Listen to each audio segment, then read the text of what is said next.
بسم اللہ الرحمن الرحیم۔ السلام علیکم۔ حضرت مولانا پیر ذوالفقار احمد صاحب نقشبندی نے ایک واقعہ سنایا کہ 1994 میں سمرقند جانے کا موقع ملا تو جامع مسجد سمرقند میں خطبہ جمعہ دیا۔ نماز جمعہ کے بعد چند نوجوان میرے پاس آئے اور کہنے لگے، حضرت آپ ہمارے گھر تشریف لے چلیں، ہماری والدہ آپ سے ملنا چاہتی ہیں۔ میں نے معذرت کر دی کہ اتنے لوگ یہاں موجود ہیں، میں ان کو چھوڑ کر وہاں کیسے جاؤں۔ مفتی اعظم سمرقند میرے ساتھ ہی کھڑے تھے، وہ کہنے لگے، حضرت آپ ان کو انکار نہ کریں، میں بھی آپ کے ساتھ چلوں گا، ان کے ہاں جانا ضروری ہے۔ میں نے کہا بہت اچھا۔ چنانچہ ہم دوستوں سے ملاقات کر کے چل پڑے۔ راستے میں مفتی اعظم بتانے لگے کہ ان نوجوان لڑکوں کی والدہ ایک مجاہدہ اور پکی مومنہ ہے۔ جب کمیونزم کا انقلاب آیا تو اس وقت وہ 20 سال کی نوجوان لڑکی تھی، اس کے بعد 70 سال گزر چکے ہیں، اس طرح اس کی عمر 90 سال ہو چکی ہے۔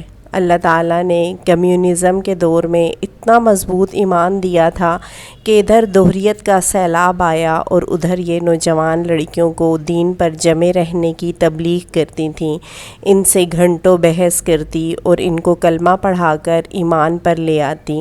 ہم پریشان ہوتے کہ اس نوجوان لڑکی کی جان بھی خطرے میں ہے اور یہ دوہری قسم کے فوجی اس کی عزت خراب کر دیں گے اور اسے سولی پر لٹکا دیں گے، لہٰذا ہم اسے سمجھاتے، بیٹی تو جوان عمر ہے، تیری عزت و آبرو اور جان کا معاملہ ہے، اتنا کھل کر لوگوں کو اسلام کی تبلیغ نہ کیا کر۔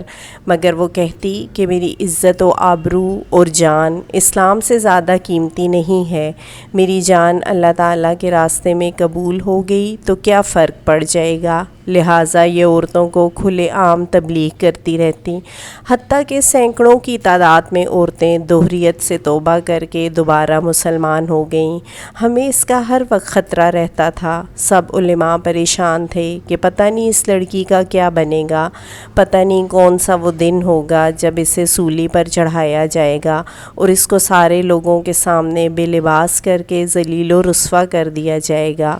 مگر یہ نہ گھبراتی، یہ ان کو دین کی تبلیغ کرتی رہتی، حتیٰ کہ اس نے 70 سال تک دین کی تبلیغ کی اور یہ ہزاروں عورتوں کے ایمان لانے کا سبب بن گئیں۔ اب وہ بیمار ہے، بوڑھی ہے اور چارپائی پر لیٹی ہوئی ہے۔ اس عورت کو آپ کے بارے میں کسی نے بتایا کہ پاکستان سے ایک عالم آئے ہیں، اس کا جی چاہا کہ وہ آپ سے گفتگو کر لے، اس لیے میں نے کہا کہ آپ انکار نہ کریں۔ اس عاجز نے جب یہ سنا تو دل میں بہت خوش ہوا کہ جب وہ ایسی اللہ کی نیک بندی ہے تو ہم بھی ان سے دعا کروائیں۔ جب ہم ان کے گھر پہنچے تو دیکھا کہ صحن میں ان کی چارپائی پڑی ہوئی تھی اور وہ اس پر لیٹی ہوئی تھیں۔ لڑکوں نے اس کے اوپر ایک پتلی سی چادر ڈال دی۔ ہم چارپائی سے تقریباً 1 میٹر دور جا کر کھڑے ہو گئے۔ اس عاجز نے جاتے ہی سلام کیا۔ سلام کرنے کے بعد میں نے عرض کیا، اماں ہمارے لیے دعا مانگیے، ہم آپ کی دعائیں لینے کے لیے آپ کی خدمت میں حاضر ہوئے ہیں۔ جب میں نے عرض کیا تو انہوں نے چادر کے اندر سے ہی اپنے ہاتھ اٹھائے اور بوڑھی آواز میں سب سے پہلے یہ دعا مانگی، خدایا ایمان سلامت رکھنا۔ یقین کیجئے کہ ہماری آنکھوں سے آنسو آ گئے۔ اس دن احساس ہوا کہ ایمان کتنی بڑی نعمت ہے کہ 70 سال تک ایمان پر محنت کرنے والی عورت اب بھی جب دعا مانگتی ہے تو پہلی بات کہتی ہے، خدایا ایمان سلامت رکھنا۔